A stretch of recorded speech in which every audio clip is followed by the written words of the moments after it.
Earlier this week, the Arizona Wildcats women's basketball team made history by reaching the Final Four for the first time in program history. The Cats did so via a convincing Elite Eight victory over Indiana, one that saw star Aari McDonald produce another incredible performance with 33 points, 11 rebounds, 4 assists and 1 steal. Her supporting cast wasn't bad either, and the team, led by coach Adia Barnes, set itself up for a date with a legendary UConn team for the right to go to the championship game. Once the game was no longer in doubt, and especially soon after it officially ended, the tweets and texts started arriving. Sure, many were celebrating the historic achievement, giving credit to where it was absolutely due. But there were others, too, that did no such thing. No, those comments actually had nothing to do with McDonald, Barnes, Sam Thomas, Trinity Baptiste or anyone else with the program. Instead they focused on, get this, the Arizona men's basketball program, which is currently led by coach Sean Miller and not playing in a tournament after a self-imposed postseason ban. We all saw them.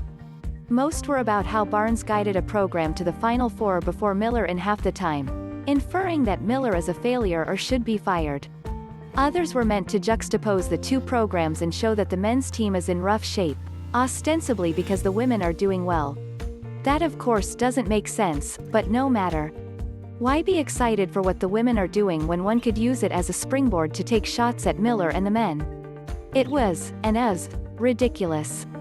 It does a disservice to the women, who deserve 100% of the spotlight, while showing a level of ignorance regarding the men.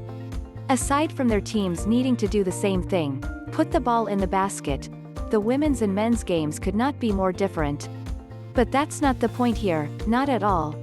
Go ahead and have your opinions and hot takes and whatever else you want with Miller and his program. But if you're thinking of Miller and the men while watching the women make history, then you're doing this wrong. What does the success of the women say about the men? Not a damn thing. This is a team whose run may be a surprise to the country but not to anyone who has followed the program of late. After winning the women's NIT in 2019, the Cats were primed to take a giant step forward in 2020, with a loaded roster that was ready to win. The pandemic ended the season early and delayed the program's inevitable return to the NCAA Tournament, but the seeds were not just planted but instead had already grown into a plant that was ready to bloom.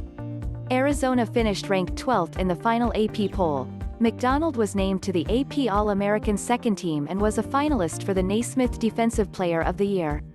Barnes herself was a finalist for the Naismith Coach of the Year award, and yeah, they were really good.